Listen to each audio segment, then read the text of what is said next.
Jack Harlow is the next Drake. Now, when Nail Tech released, the way the song was structured, from the instruments to the hook, was very reminiscent of Drake. I did the review on that. First Class with the Fergie sample also felt Drake-like, especially some of the corny bars we got in there. Of course, the pineapple, the sweet semen, but it just reminded me of some of the corniness that we get from Drake, where it's laughable, a bit relatable, and sort of like, you know, like, ew, it's a corny bar, but it's like a feel-good corny bar that everybody's able to gravitate into it. Now, whether we're talking about on the lyrical side of things, the closest thing we could get from Jack Harlow would be his verse on Churchill Downs, but in comparison to Drake's Churchill Down verse, it's like night and day. But not comparing it to Drake's verse, just Churchill Down on its own is Drake-like as well. And most recently, I've had two tracks that have stood out to me that it's just like, wow, it feels like two sides of the same coin. Love is Dro off That's What They All Say, featuring Static Major and Bryson Tiller.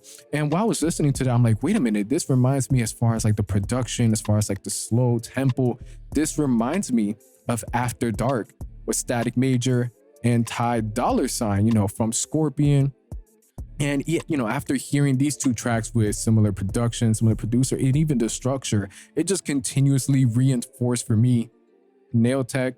With Nail Tech, with First Class, the way Jack Harlow has been presenting himself as well, that he is the next Drake. Now, to the extent that this man is literally going to be at Drake's level in every single aspect, no. But when it comes to somebody that is, I could see legitimate protege, I do see Jack Harlow capturing that mantle the same way that Don Toliver does it for Travis Scott. That, you know, at this point with Don Toliver, Travis Scott, I genuinely see Don Toliver branching off to where it isn't like, oh, he's like its own separate artist that has been able to grow and learn from Travis Scott. Same thing we could see with Jack Harlow.